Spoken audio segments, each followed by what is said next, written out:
मलिक मुश्ताक साहब मेरे पास आए थे, 2007 में गालबन आए थे। चंद दिन मेरे पास ठहरे थे, बड़े मुतमईन कुल है गए थे वहाँ पर। वो जाकर फिर उनके ख्यालात बदल गए।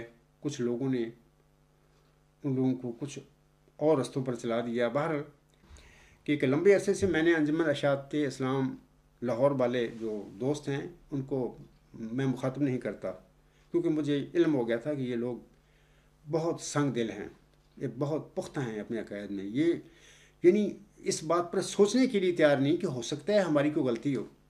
नहीं, वो हर चीज़ से बाला होकर बैठ गए हैं कि नहीं हम ही सच हैं। अगर लाहौरी जमात के पास कोई नबूवत के हवाले से कोई हदायत है तो मुझे बताइए, कुरान करीम से वो साबित कीजिए मुझे। मलिक मुश्ताक साहब आप मेरे भाई हैं, दोस्त हैं, ये हमारी भाईपन भी दोस्ती भी रहेगी इंशाल्लाह, मैं नहीं ख़त्म करूँगा। लेकिन मैं उस अकीदे को अख्तियार करूँगा जिसकी कुरान करीम तस्दीक करता है सच्चाई की। तो आप से को गुजारिश है कि आप अपने इन दोनों दोस्तों से कहें कि वो इस हवाले से अगर कोई मुझे हदायत देना चाहें सीधे रास्ते की तरफ तो वो मुझे दें, मैं वो हदायत लेने के लिए तैयार हूँ। मैं इसका इंतज़ार करूँगा।